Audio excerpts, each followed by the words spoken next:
Okay, let's look at how to graph a parabola that is in the form ax squared plus bx plus c.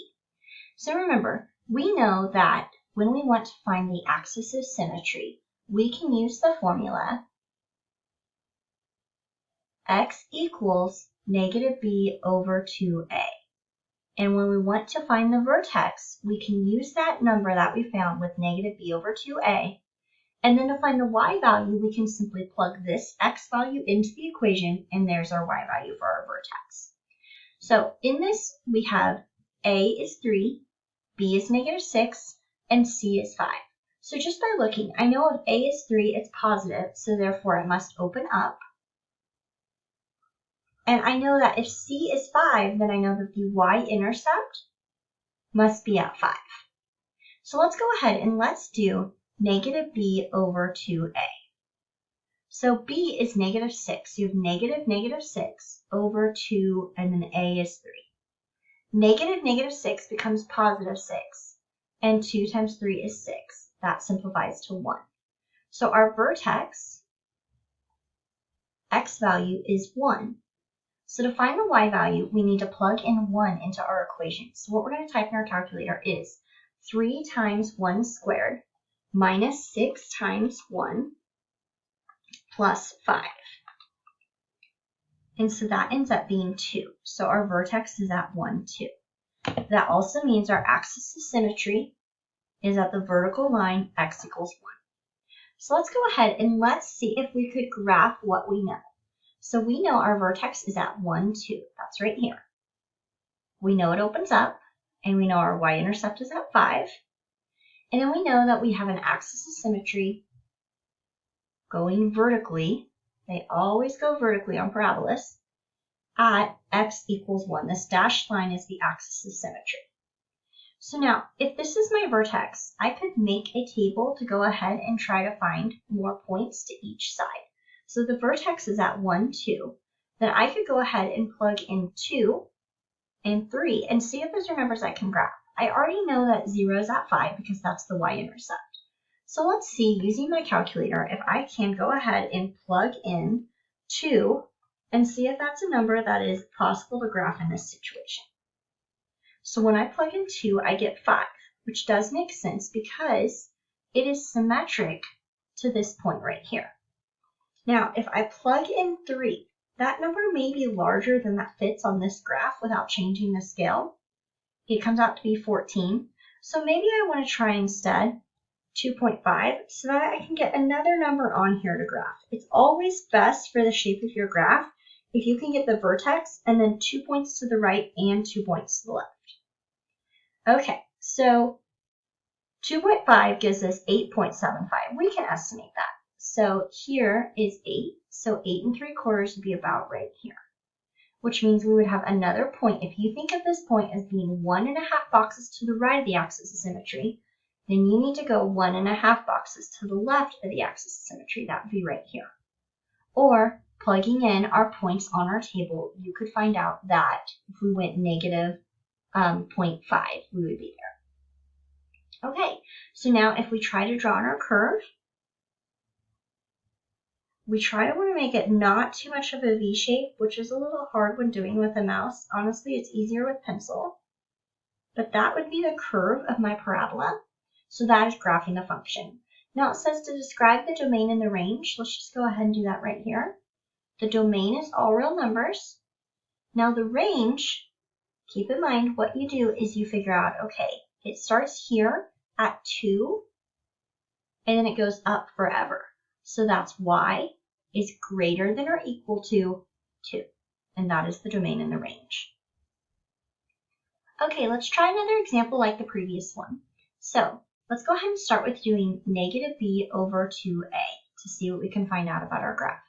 So our b value is 4, so we write negative 4 over 2, our a value is 2. So that becomes negative 4 over 4, which is negative 1. So our axis of symmetry is a vertical line at x equals negative 1. And our vertex, the x value, is negative 1. So once again, to find our y value, we're going to plug in negative 1 into our calculator. Make sure to use parentheses as we've discussed.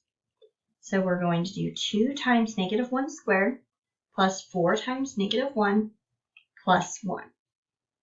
And that gets me negative 1. So let's go ahead and graph what we know. We know our vertex is at negative 1, negative 1.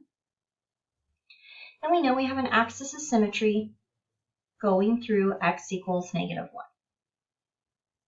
Okay, let's see what else we know from this equation.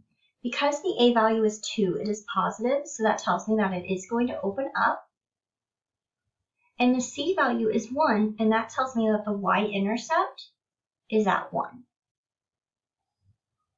So now, to find out more about our graph, we can make a table or we can infer a few things.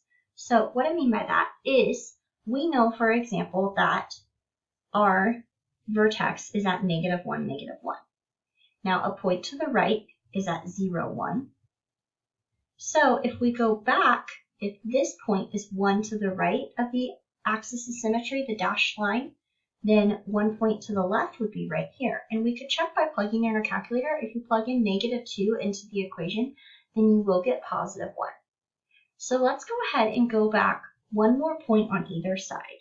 So if we plug in 1, 2 times 1 squared plus 4 times 1 plus 1, we get 7. And when we plug in negative 3, we should also get 7. So there is a point at 1, 7. And then there should be a point at negative 3, 7, because that is the point that's symmetrical to this one. So now we go ahead and draw in our curve the best we can.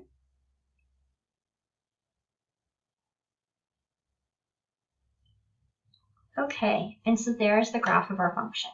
Now the domain is all real numbers because it goes forever to the left and forever to the right. Now the range, you look for your lowest point.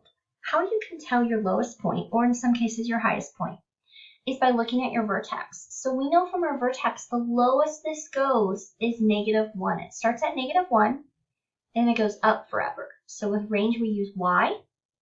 It opens up, so we're going to use greater than or equal to negative 1 because it starts from negative 1, it touches that point, and then it goes up forever. So that is our range. Okay, let's go ahead and try one more example. So once again, starting with everything we know about this graph from the A, B, and C value. So first of all, because A is negative, we know that it opens down. When we see the C value is negative 2, that tells us that the y-intercept is at negative 2. I get that from the C value. Now, to find out the axis of symmetry and the vertex, we're going to need to do negative b over 2a. So b is negative 10. So I have negative from the formula, then negative 10 over 2 times negative 5. So we get negative 10, that's 10, over 2 times negative 5, that's negative 10. So we get negative 1. That's the x value of our vertex. Now to find the y value, we're going to go ahead and we're going to plug it into our calculator, negative 5, then in parentheses negative 1 squared, minus 10 times negative 1, minus 2. And I get 3. So let's go ahead and see if we can graph what we know. So we have a vertex at negative 1, 3.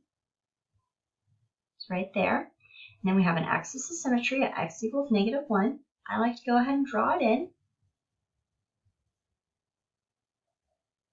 Okay.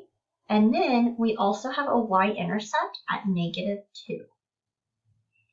So now, to find out more information about our graph, let's go ahead and make a table. I'm going to go ahead and make these points be blue so that they stand out from our axis of symmetry. So I like to put the vertex in the middle because I know I'm going to need 2 points to the right and 2 points to the left. So when I plugged in 0, I should get negative 2 since that's our y-intercept. So let's also plug in 1 and see what happens. So if I plug in 1, I end up getting negative 17. That's a bit large for me to graph in this case, so I think I'm going to go ahead and try to plug in 0.5 or half. So I'm going to do negative 5 times half squared minus 10 times half minus 2. And I get negative 8.25. And I can absolutely estimate that. So when I go at 1/2, I go down negative 8 1/4. Okay, so to move on to the left side of the graph, if this point is one box to the right of the axis of symmetry, then it should have a symmetrical point one box to the left. This point is 1.5 boxes to the right, so if you go 1.5 boxes to the left, there should be your symmetrical point. So now, I find that the steeper they are, the harder to draw the curve, and as you know, I still am not the best at drawing the curve I'm actually going to undo that, on the computer.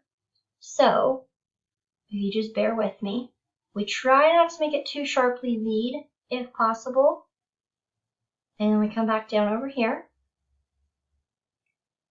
All right, and so that is our parabola. Now the domain is all real numbers. If you notice, anytime other than when it's a real life problem, the domain is going to be all real numbers. The range. Now this one opens down. So instead of greater than or equal to, we're going to do less than or equal to. And as you can see, it starts at a y value of 3, and then it goes down forever. So its y is less than or equal to 3. And if you notice, our range, the number we use within our range, is always the y value of our vertex. In this case, because our parabola opens down, our vertex is the highest point, so it's called a maximum.